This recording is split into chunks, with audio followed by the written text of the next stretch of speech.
వాళ్ళ పేర్లు వేసుకుని చెప్పుకునే పథకాల్లో ఎక్కువ భాగం భారతీయ జనతా పార్టీ కేంద్రంలో ప్రవేశపెట్టిన పథకాలు.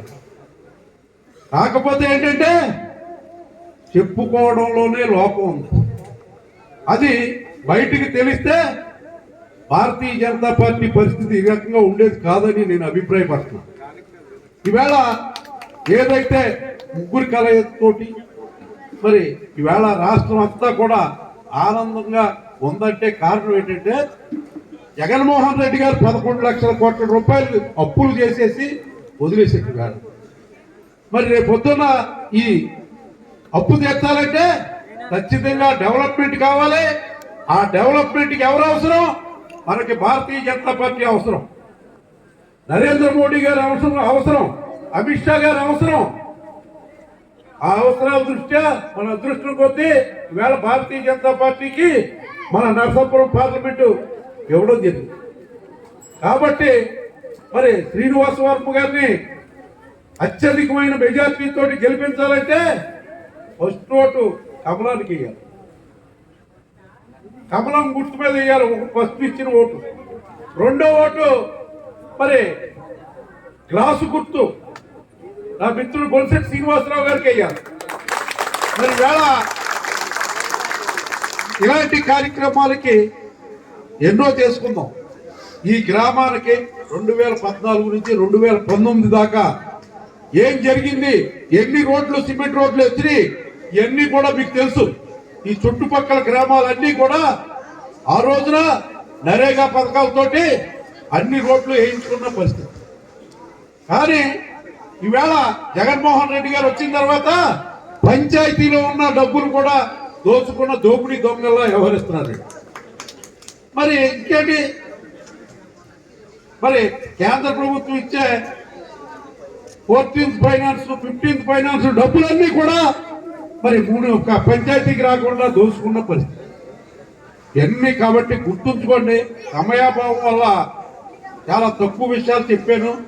మరి ఏదైతే మనం వేళ ఉమ్మడిగా పోటీ చేస్తున్నామో పవన్ కళ్యాణ్ అనే వ్యక్తి పూర్తిగా బాధ్యత తీసుకుని ఈ నరకాసురుడి పాలననే అంతమొందించాలన్న ఒకటే ఉద్దేశంతో త్యాగాలు చేసి, అలాగే చంద్రబాబు నాయుడు గారు ఆ వేళ జైల్లో ఉన్న రోజునే ఆయన మద్దతు ప్రకటించి పొత్తు ప్రకటించిన పరిస్థితి. అలాగే భారతీయ జనతా పార్టీ నాయకులతో అందరితో మాట్లాడి పొత్తు ఒప్పించి ఈవేళ 3 పార్టీల్ని ట్రాక్ లో పెట్టిన వ్యక్తి పవన్ కళ్యాణ్ గారు. కాబట్టి పవన్ కళ్యాణ్ గారికి ఒక్కసారి నినాదాలు చేయవలసిందిగా మీ అందరికీ కోరుకుంటున్నాను. అలాగే ఆయన చెప్తున్నారు, క్లియర్ గా చెప్తున్నారు, అనుభవం ఉన్న వ్యక్తి చంద్రబాబు నాయుడు గారు, పరిపాలనా దక్షత ఉన్న వ్యక్తి చంద్రబాబు నాయుడు గారు. కాబట్టే నేను ఈ పని చేశానని ఆయన డైరెక్ట్ గా చెప్పడం జరిగింది. నిన్నటి రోజున ఇక్కడికే ముద్రగడ పద్మనాభం గారు వచ్చారు. ఆయన ఏం చెప్తున్నారు, మరి పవన్ కళ్యాణ్ గారు అప్పుడు పోయినట్టు 80 సీట్లు తీసుకోవాలన్నట్టు చెప్తా ఉన్నాడు. ఆయనకి అంత దమ్ముంటే ఆయనే పార్టీ పెట్టి మరి కాపుల పార్టీ కింద చేసుకోవచ్చు. కానీ పవన్ కళ్యాణ్ గారికి కులాన్ని రుద్దడం అనేది చాలా తప్పు. ఎందుకంటే ఆయన ఫస్ట్ నుంచి ఒకటే మాట చెప్తున్నాడు, నాకు అన్ని కులాలు సమానం అని. నిన్నటి రోజున ఆయన చెప్తాడు, మరి ఒక అవినీతి సామ్రాట్టుని గెలిపించమని చెప్పడానికే మరి నీతి ఒత్తుండని చెప్పుకునే పద్మనాభం గారు ఎందుకు వచ్చారని చెప్పి ఈ సభాముఖంగా అడుగుతా ఉన్నారు. మరి పద్మనాభం గారు ఇంకొక విషయం కూడా గుర్తుంచుకోవాలి.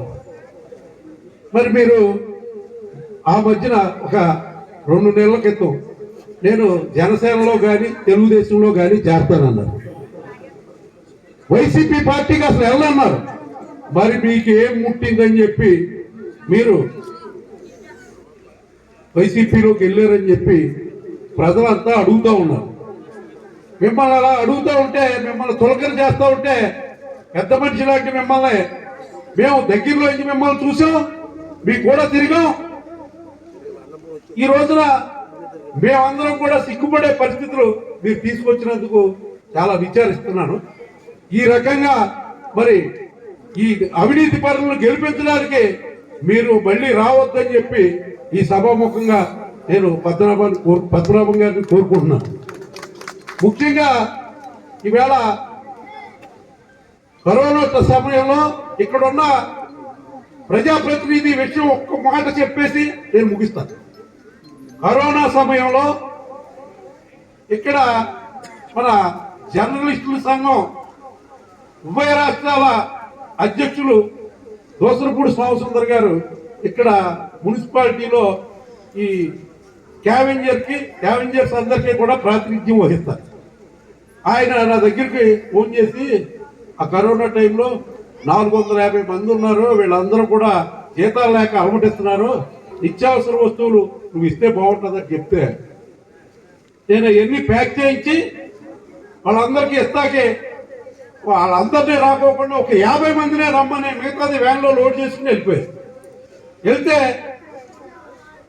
మా అందరి మీద కేసులు పెట్టించిన వ్యక్తి ఒట్టు సత్యనారాయణ తను ఎవరికే సాయం చేయడు.